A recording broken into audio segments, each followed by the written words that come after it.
This is Film Talk, where we interview the brightest minds in filmmaking 5 days a week. Do you need a great camera for your next shoot? You may want to consider the world's lightest handheld Super 35 digital film camera, Blackmagic's Ursa Mini 4.6K. The Ursa Mini boasts a 4.6K sensor, global shutter, and up to 15 stops of dynamic range. It's perfectly balanced for handheld use and comfortable enough to be used all day long. Scene 1, take 1. Film Talk Nation, we are greenlit for yet another great show. Vanessa Frank here, and I'm excited to bring you our featured guest today, Mike Halsey. Mike, are you ready for your close-up? I am ready. Mike Halsey is the president of the multiple Emmy Award-winning VFX house Magnetic Dreams. Magnetic Dreams' past projects include Yellow Day, After, SpongeBob Moves In, Let the Line Roar, Elmo the Musical, Thor and Loki Blood Brothers, Iron Man Extremis, and VI Princess, as well as projects for Taylor Swift, Roy Orbison, EA Games, and Sesame Street. Mike, it's an honor to have you on the show today. Well, thank you so much. So, Mike, how did you first get into the industry? My entrance was a little odd. I think I was a microbiologist actually. I went to school and graduated with a biology and microbiology degree, but always took a lot of art classes. So once I got into the field, ended up on a beeper that would go off frequently, and you would run away from your paint set without even being able to clean the brushes. Yeah. Yeah, pretty early on, I was looking at computers as a way to paint and keep doing art, and hit the save button and run out the door, and just eventually started doing a lot of art on the computer. Yeah. And so it sounds like you never really had like a professional training in it. It's something that was very much self-taught. There was no professional training back then. This was back in, Really? right, yeah, this was back in, the mid '90s. I started Magnetic Dreams in '92, really. Yeah. I was, Wow. yeah. So, I mean, were there like forums to teach you how to do this stuff, or were you really just kind of learning out of a book or something like that? You were just learning by mistakes. No one knew how to do it at that Wow. point. So I was using early desktop computers. Yeah. And prior to that, you had to have an SGI computer, and software was $40,000, $50,000. The computer was $120,000, and then some people started programming lower end software for the desktop computers that were just starting to come out at that point. So, at that point, $15,000 or so, and you could get into it from that direction. So, but the software wasn't the same. It was Mm. it was buggy, and I remember the very first animation I did. I had to lay it off to tape and started calling other people who said they were animators, and I could find no one who had ever actually gotten an animation to tape before. So Yeah. I had to figure that out from scratch. And I My think that was one of the goodness. bigger hurdles. The computers did not talk to video, Yeah. and if you could learn all the technology behind the computer, then you discovered you had to learn all the technology of video, which was very limited in that day. And dealing with fields and a waveform that really only accepted a certain color range, et cetera. You really had to learn both those sides of the equation in order to do it. I had no idea. That is insane. With obviously the industry has very much its own idiosyncrasies and foibles, and there's my experience of seeing a lot of young people get into the industry is that there's the element of knowing the trade, but then there's the element that has to be learned of understanding the politics and what is done and what isn't done within this industry. Coming from this incredibly self-taught background, was that a shock to you to kind of get into doing professional work for the film industry and maybe kind of finding that it has its own way of doing things, or was that a relatively smooth transition? It wasn't a smooth transition. It certainly was a learning curve. I wasn't surprised by the learning curve. I guess, coming from a field like microbiology, and then I went on to be a transplant coordinator. Every field has its own language, Yeah. and I felt like in microbiology I was taught to speak the language, and then I went out on the job and learned how to do the work. But Exactly. I went into it knowing I didn't know the language, and you do your best to learn it over time. I think with independent filmmaking books and more literature coming out of our industry, since '92, that's been a big help, Mm. to catch up. But yeah, I still occasionally get caught using a microbiology term, Yes. or missing a historic term. Yes. That you also run into terms in the field that people don't use very often anymore, but somebody who's been in the field for a very long time does, and you Yeah. find yourself blinking, trying to catch back up to the conversation. I recently had a really interesting conversation with Christina Lee Storm about her short movie, Life After Pi, that depicts really beautifully what famously happened at Rhythm and Hughes, where they um, received this Oscar nomination, in fact, two Oscar nominations shortly after declaring bankruptcy, and that whole Yes, question yes. of how could this happen to a VFX house that has been around for 25 years and made some very, very well received movies.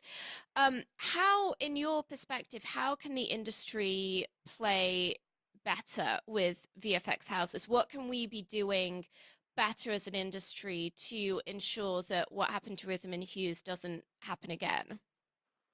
Well, I think there are really two components to that question. The first one, ties into the bidding process, and I think any filmmaker knows that when they get into edit, or when they actually get into trying to finish a film, that there are things that have to be worked on and fixed that weren't predicted.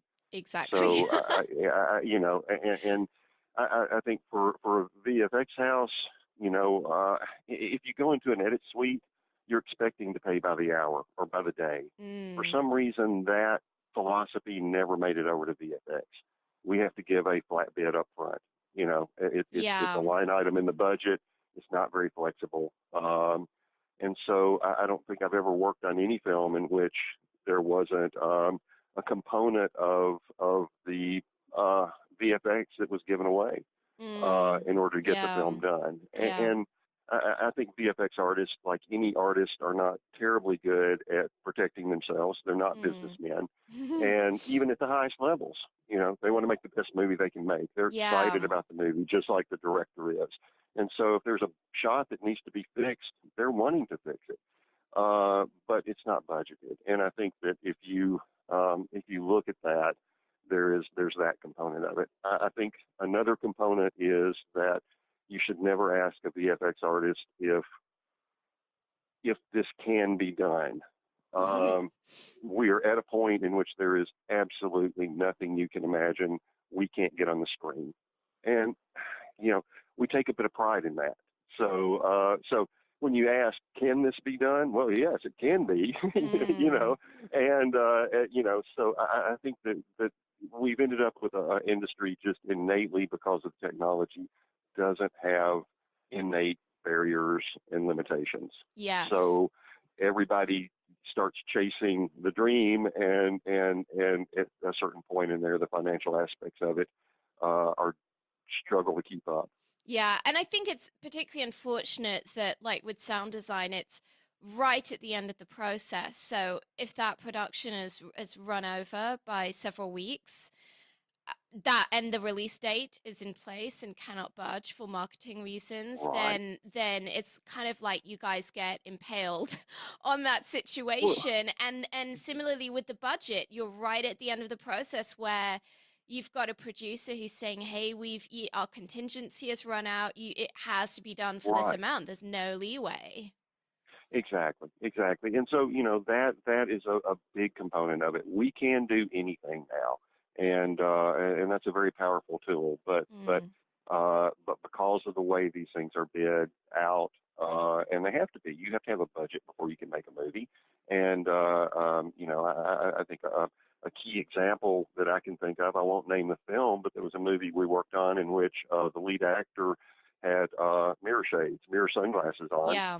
for a majority of the movie. And of course, the first thing that happens is that those sunglasses reflect the crew and the microphones and the lights on a shot by shot basis. And so, that wasn't in the budget, Yeah. but it was a huge, huge job to hand paint out the Oh crew on a gosh. shot by shot basis for most of a movie. And if someone had Uh, just had some spray on set.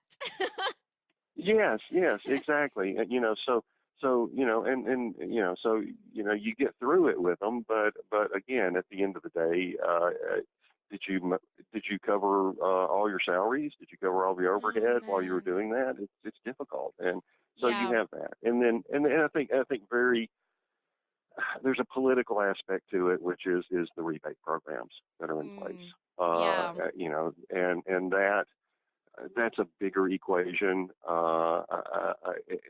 Having been in the field for 25 years now, I feel like that this is a short-term problem. I don't think Mm. that what is happening in the field is sustainable.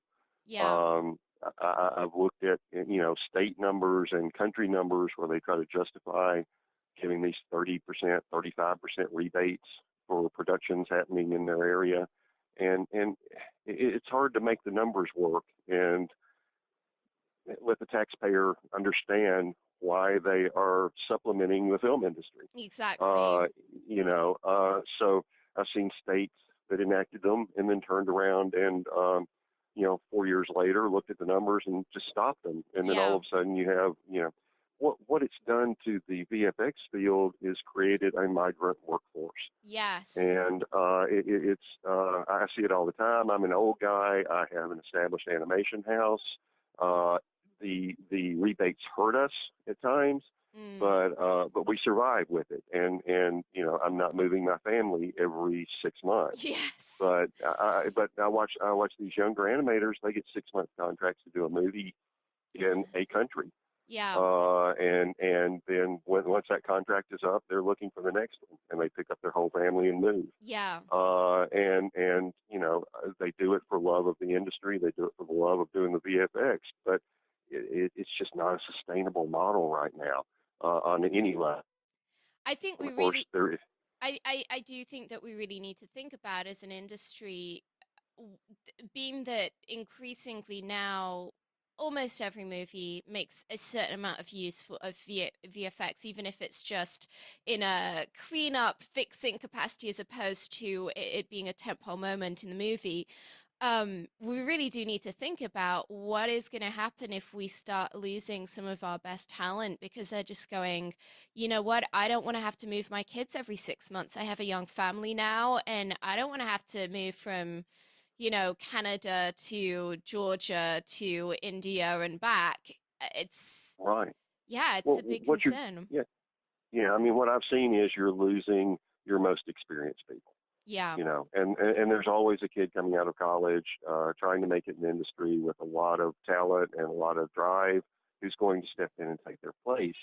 But those people haven't been through the trenches. And I know Mm. for my animation house, it's a balance of older people who have seen everything and done everything and have a grab bag of tricks to get through the process, and young enthusiastic people who will just throw themselves against the wall over and over and bring new fresh ideas to the table, and that mix is the most powerful. But I am seeing a lot of people, a lot of the older people, once their kids are in school and that kind of thing, just leave the industry. And they're Yeah. very talented and very experienced, but they just are not moving their family every 6 months for the rest of their lives. Yeah. So, that's got to be dealt with. I think the frustrating thing that I run into, because I'm in Nashville, and the cost of living here is a bit lower, particularly in housing, than the rest of the country. Mm.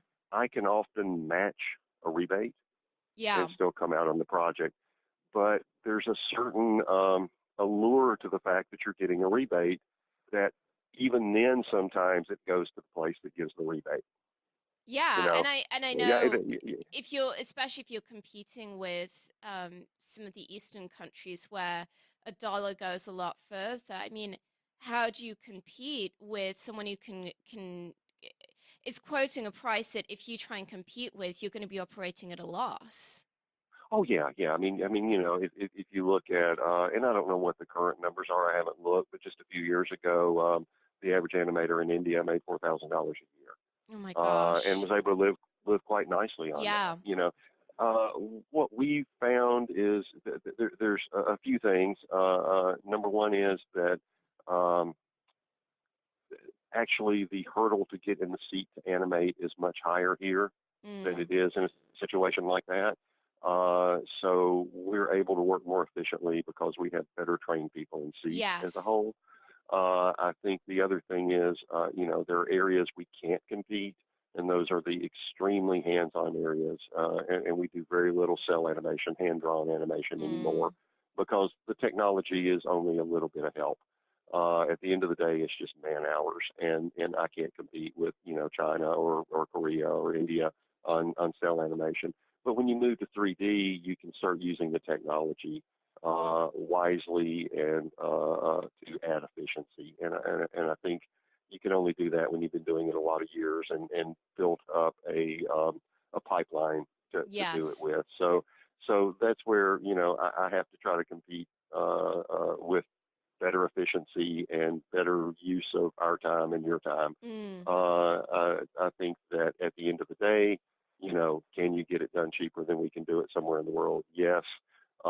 Is it going to be right the first time? No. And that's kind of the niche that we have to work with, is people who don't want to have to travel to India for 3 months to oversee the VFX. I was gonna Uh, say, I mean, from you and I had well, I had the incredible privilege of getting to work with you a while back, and well, it was it mutual, yes. yeah, it was a huge education for me to realize the extent to which you really can't be phoning in that performance. I know you said to me I was pretty atypical in just how how present and hands-on I was in that process, but I really found I know that you and I got into these conversations where yeah, I'm trying to describe something that it takes several iterations just to get on that same page creatively, and having these meetings where it's almost like you almost need to be there to kind of like physically mime what you're imagining, because it's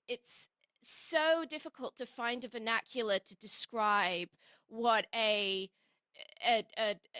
sparkle might look like, or Sure, some sure. intangible component of this VFX iteration that doesn't feel quite right to you. And I try and imagine going through that process if you guys had been in India.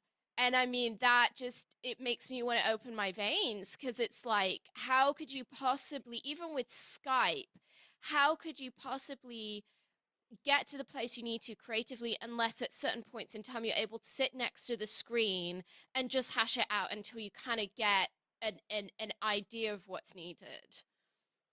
Right, and imagine doing that not just with the distance, but also having to have a translator in between. Oh, Uh, you God, know, no. so That would uh, be so horrendous. yeah, and I've seen people. I have this discussion all the time. Is it more important to you to the cost? Mm, Are you willing to pay a little more and get closer to what you wanted?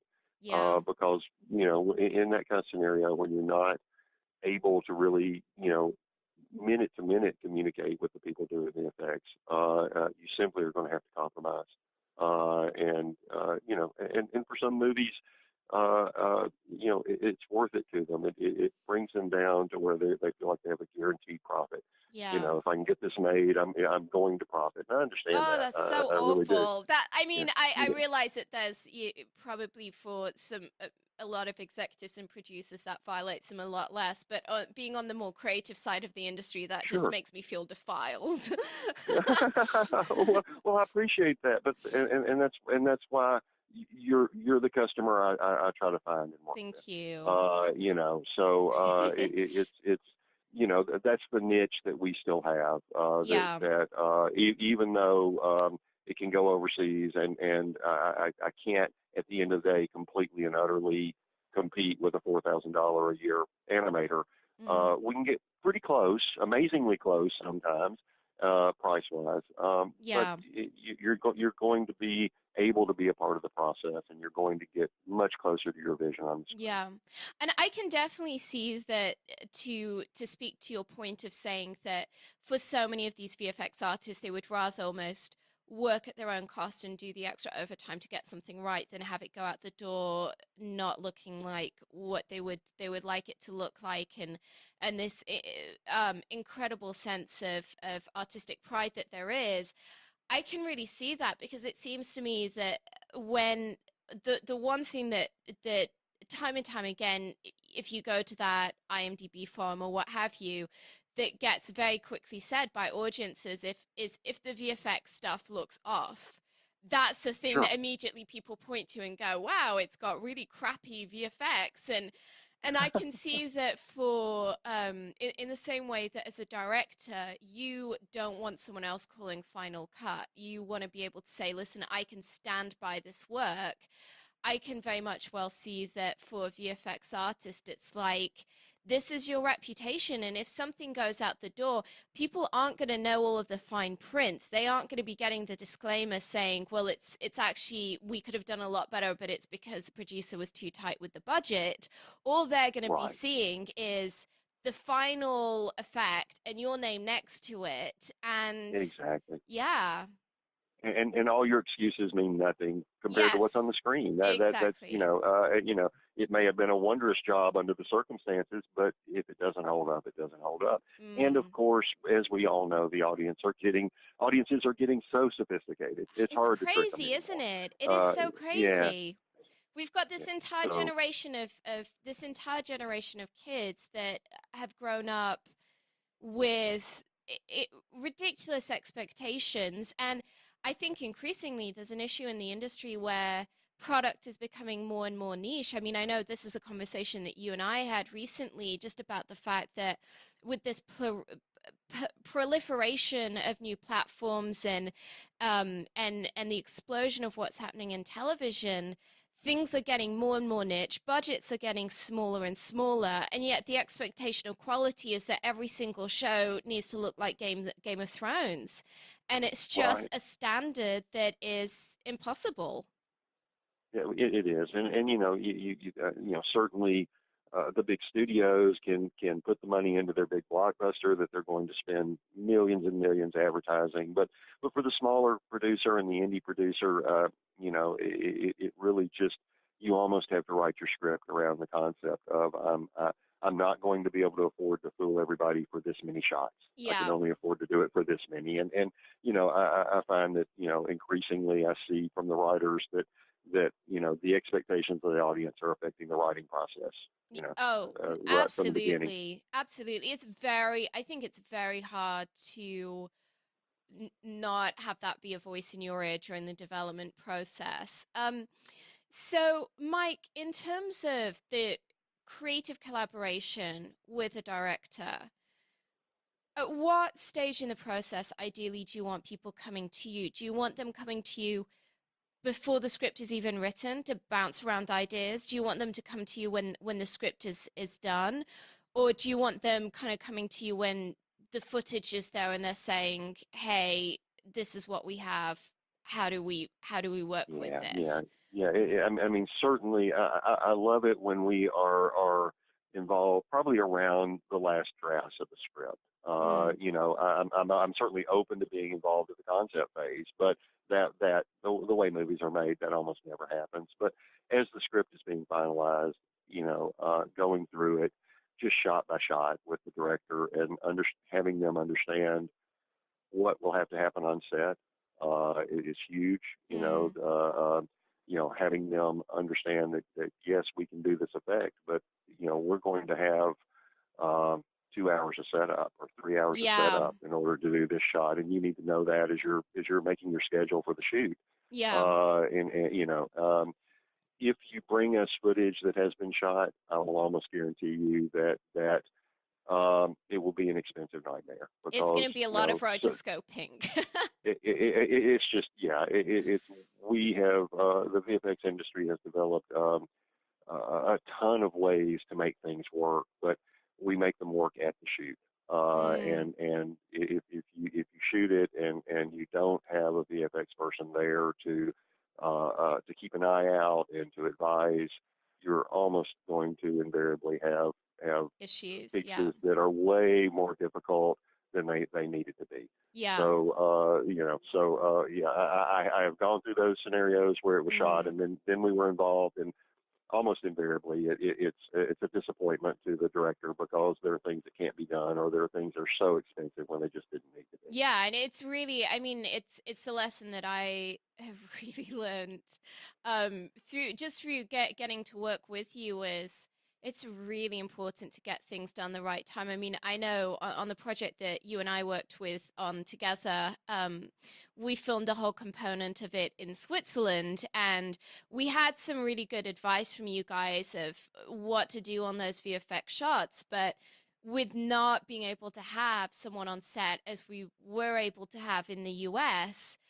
there was there were some shots that we ended up spending so much more money Right, fixing, right. and to where we were rotoscoping the actors and having to create a completely digital environment to place them in, and just crazy things to try and salvage these shots that one should never really have to do. And it really taught me an incredibly important lesson that if you can do something practically, do it practically. And if you can't, then you need to have ideally your VFX supervisor on set advising. It really actually blew my mind. We had an incredible guy from Magnetic Dreams that was on set with us in the US for quite a bit of the shoot.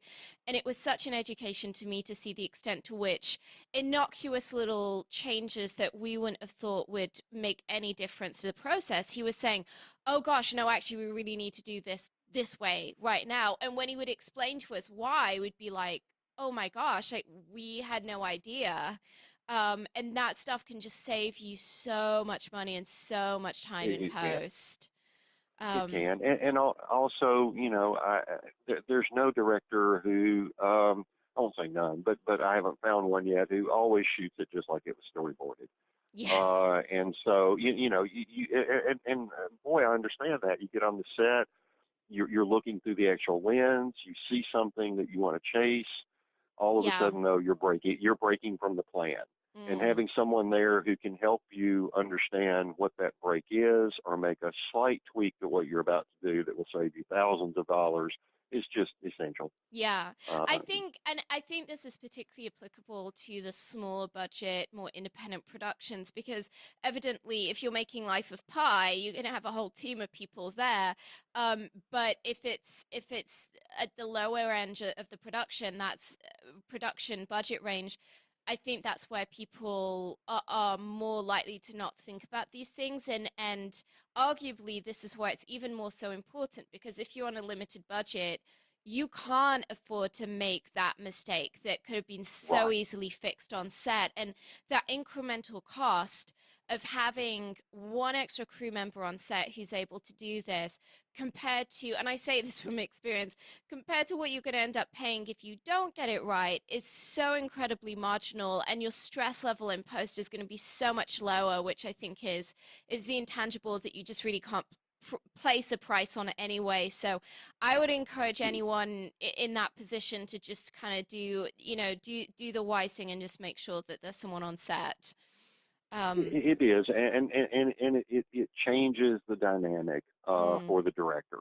If we make mistakes too, and we're thinking on our feet on a shoot and thinking this will be better. Sometimes you get the footage and you go, oh, I should have thought to do this, but because you had a VFX director on set and they made that decision, the animation house is going to accept that additional work that they created because they didn't give the perfect advice. So yeah. it's a bit of an insurance Yes. policy too, It is. in that Yes, that's a really yeah, great way of yeah. looking at it. That's a really fantastic way of looking at it.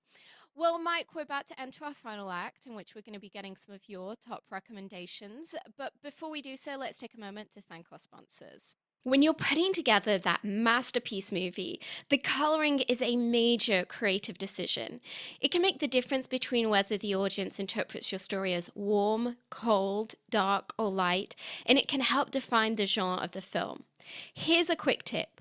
Horror movies tend to have blue tones, romantic comedies tend to have warm tones, apocalyptic movies tend to be grey and washed out, movies in which reality is off kilter tend to have green tones, and action movies tend to feature a lot of teal and orange, particularly in their artwork. The Emmy Award winning Da Vinci Resolve from Blackmagic will help you get that perfect color for your next production. The Da Vinci Resolve 12 combines professional non-linear video editing with the world's most advanced color corrector. So you can now edit, color correct, finish, and deliver all from one system. The DaVinci Resolve is completely scalable and resolution independent, so it can be used on set, in a small studio, or integrated into the largest Hollywood production pipeline. From creative editing and multi-camera television production to high-end finishing and color correction, only DaVinci Resolve features the creative tools, compatibility, speed, and legendary image quality that you need to manage your entire workflow, which is why it is the number one solution used on Hollywood feature films. Mike, welcome to the final act where you'll be sharing incredible resources and mind blowing answers. Are you ready?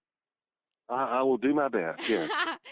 Mike, I know that you have many gems of wisdom. I am very blessed to have you as a friend and a co-conspirator in this industry, and I know that I have often been really blessed to get to hear some of your wisdom. So, I would love to ask you, what is the best advice that you've ever received?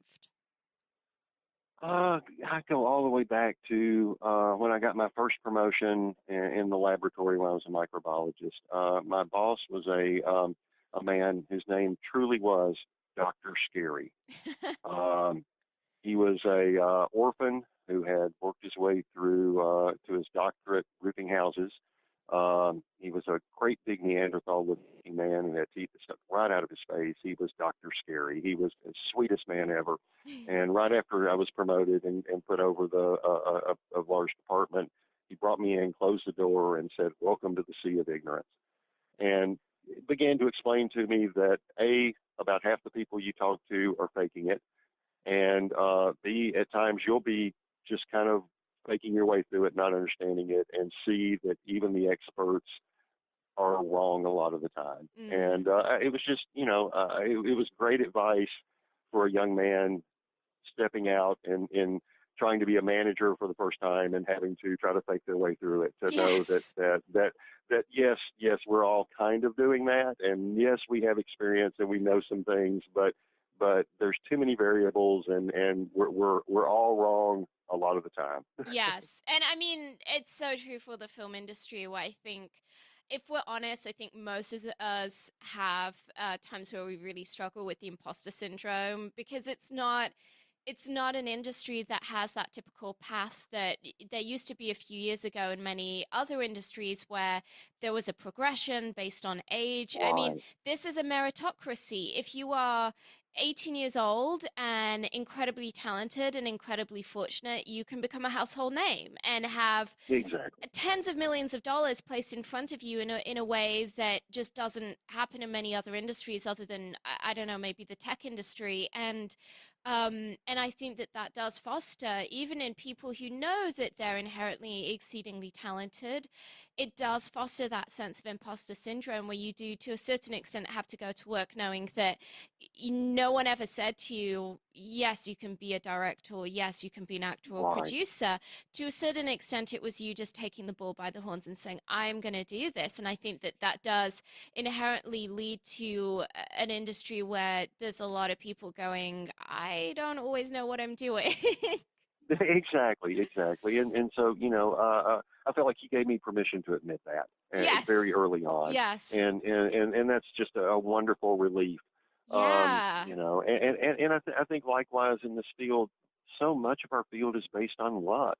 Mm. Certainly talent and persistence is a good bit of it. But I think you can almost extrapolate from that also.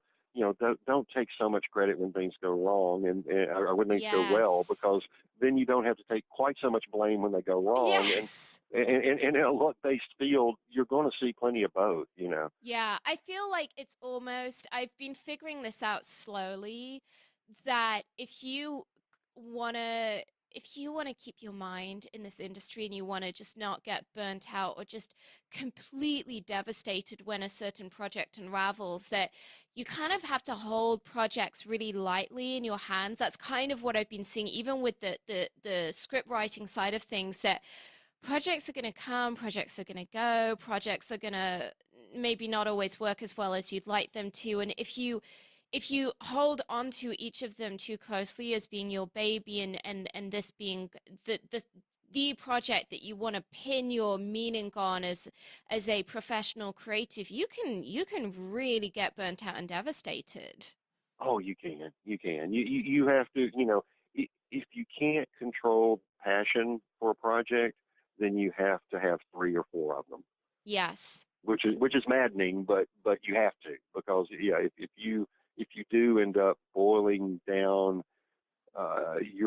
your personal meaning in the world to a single project in a field that's a big roulette wheel, um, it's not going to work out for you every Yeah. time, And I think we've and all I yeah. think we've all seen that director who has that passion project that they work on for solely on that project for years and years and years, and then for whatever reason it's not the spectacular global success, and they never make another movie again, and it ends up No. defining them as a person. And it's just, I've had friends that has happened to, and it's awful. It's like just almost like they take that sense of failure upon themselves as a very inherent trait of their character that it needn't be.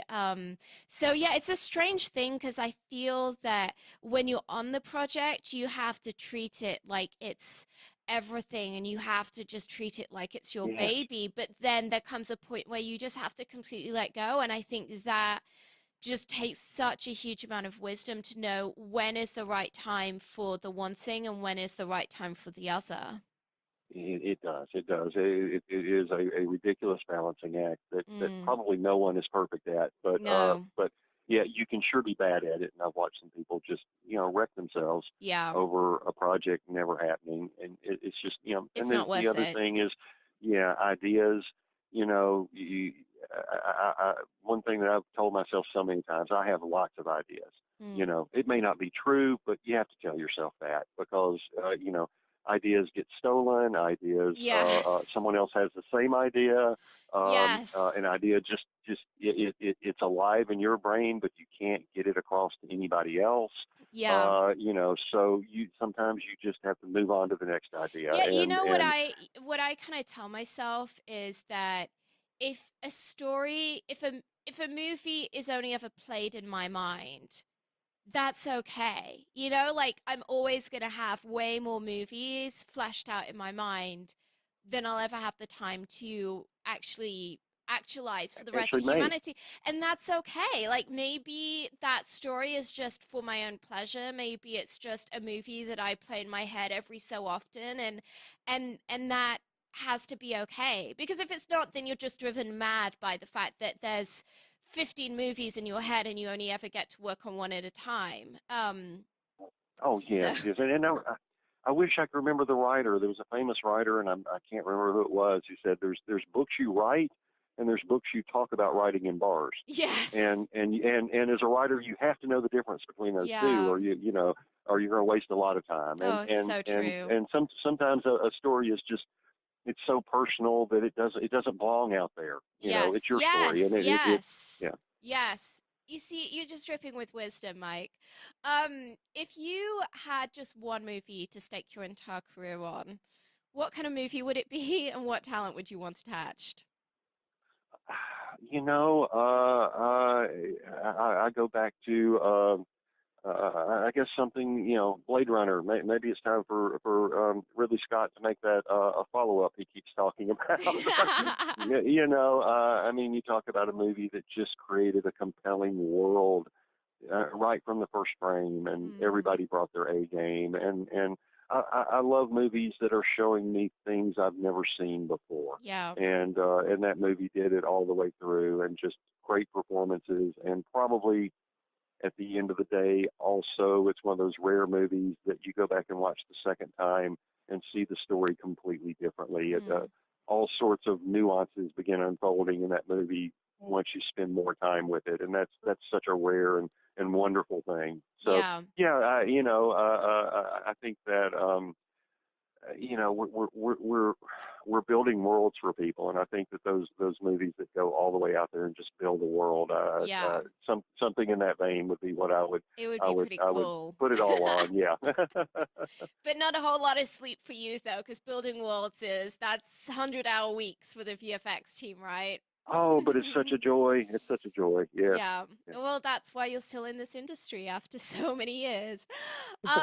Mike, if you could recommend a book for our listeners, maybe something that you found really helpful to you as a filmmaker, what would it be and why? Well, I tend to read more fiction than nonfiction. I say a book I read about a year ago, I guess, that I thought was helpful was called Eyes Wide Open. Norina Hertz Mm-hmm. was the author, and it was a book about decision making in the digital age. Um, Oh. and I thought it was a little bit eye opening for me because I tend to be that person who tries to research and make really informed decisions. And it Mm. was a book kind of about, look, we now have all this information laid out in front of us, but businessmen made good decisions in the past before the internet. Yes, So and some of decision making is guts, it just gut is. level instinct. Some of decision making is how much risk are you willing to take, and then so how do you maintain the best part of those things and add on the fact that we now have all this information, Yeah. and so it was an eye opener in that yes, we truly are in a different age, and we have a whole new set of tools to make decisions with, but the amount of information out there can be paralyzing. And how do you Mm. avoid that? So that was a book that I felt like maybe hasn't been as heard of, but it really did change a little bit my day-to-day decision Yeah, making. that's I walked away with it with something that I've kept. So Yeah, that sounds fascinating. I recently was watching a really interesting TED Talk about that very issue of how we use data creatively. The speaker was sharing the story of how Amazon had collected all of this data up on audience viewing and had used all of that data to create Alpha House, which never really went anywhere. It's a story of this group of I think four senators who live in a house together, and it just didn't resonate with the audience. But similarly, Netflix did went through the same exercise, similarly found that the story they really should be telling is a story of a senator or someone in political leadership, and they end up making House of Cards, which of course is a huge right, hit. And they were drawing this parallel of saying the difference between the process Amazon went through and the process that Netflix went through is that the Netflix team really applied that element of gut instinct and human interpretation of data, was arguably what Amazon did was a far more like paint by colors, which didn't right, clearly, as tested, the proof is in the pudding, it didn't work. And I just thought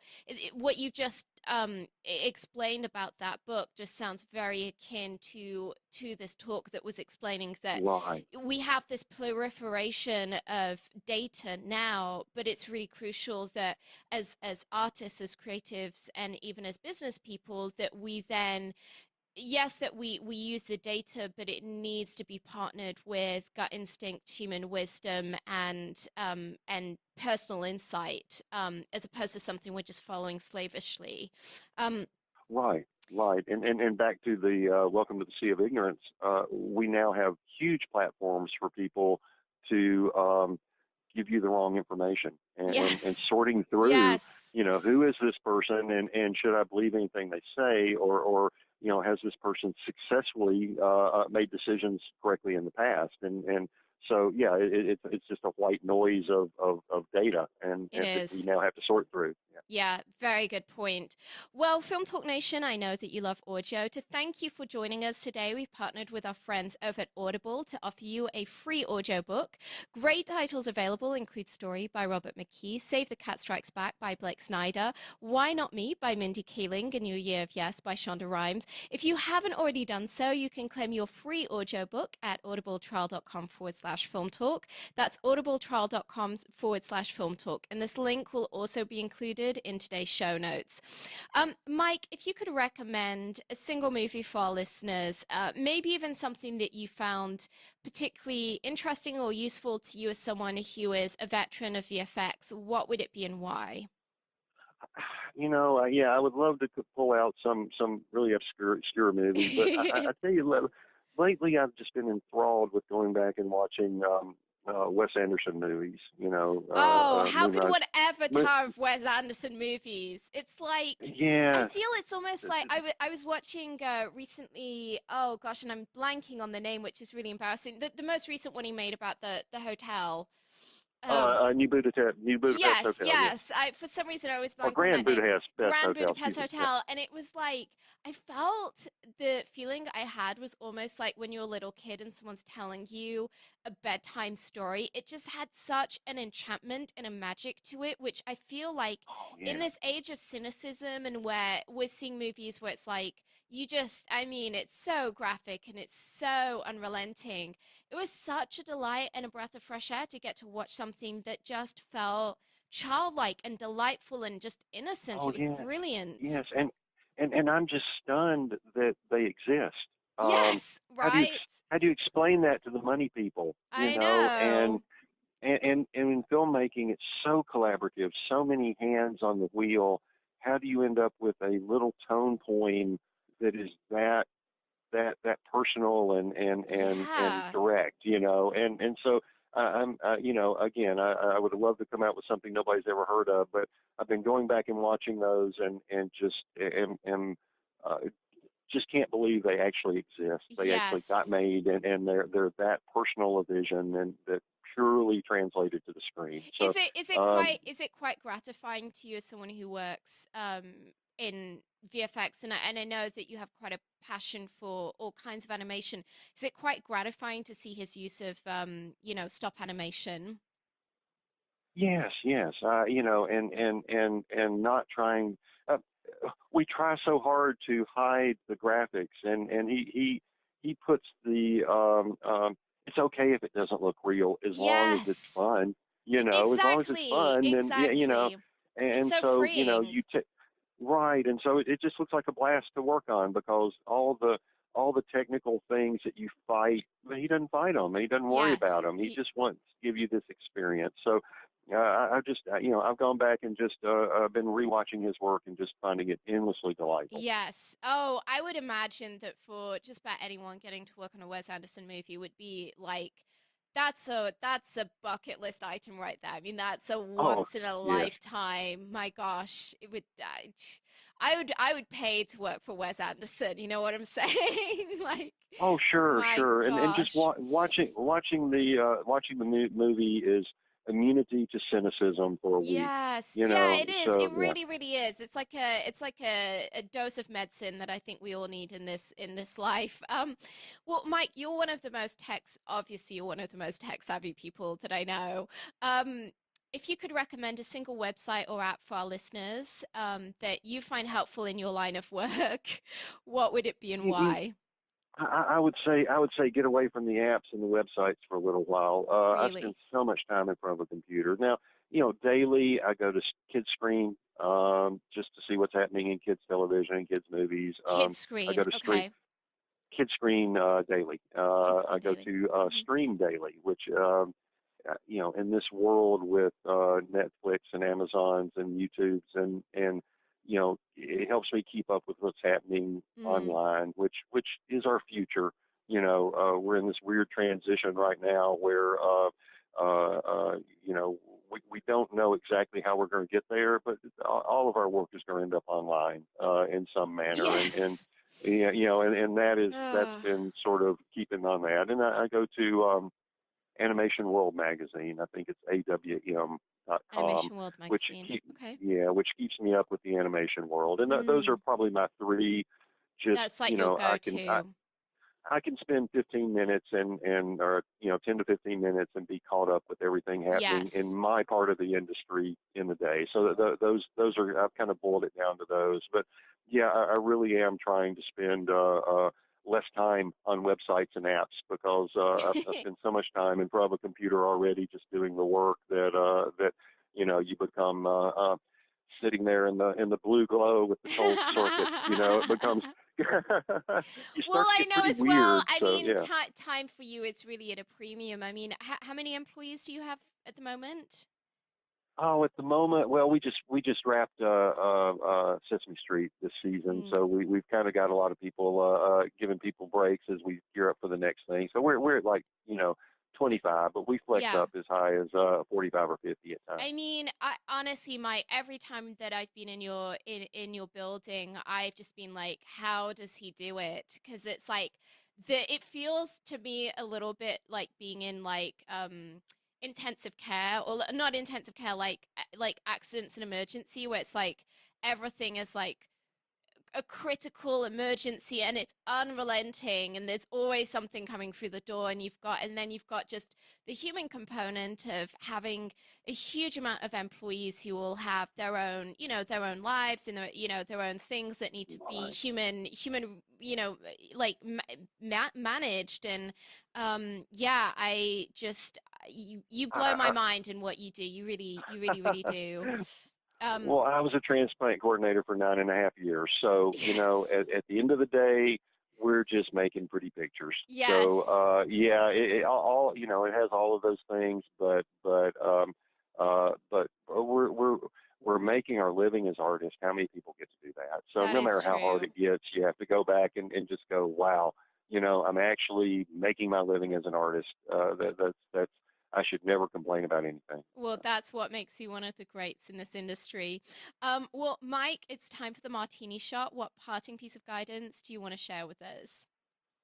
Oh, I guess I go back in our field. I would go back to my parents instilled in me very young that nobody ever told me it would be fair, and Yes. I think that our field is probably the least fair field in the world. The best scripts I've ever read never got produced. Mm, So I think that's just something that I've watched so many people fall into the catch of expecting fairness in our field, and it's an adventure, and you better belt up the pants and dive in and enjoy it. But it's not going to be fair, and any expectations you have that it is going to be are just going to bite you. So yeah. so it's best just never to expect that it's going to be fair. I know I needed to hear that today. Well, that's a wrap, Film Talk Nation. In this industry, you're only as good as the people you know. And today you've been hanging out with Mike Halsey and myself. If you want to go the extra mile, head over to filmtalkpodcast.com and type Mike Halsey into the search bar. The show notes from today's show will appear along with everything we discussed, like Mike's recommended book and movie. Mike, we appreciate you sharing your priceless insight with us today. Film Talk Nation thanks you, and we'll see you on the red carpet. Thank you.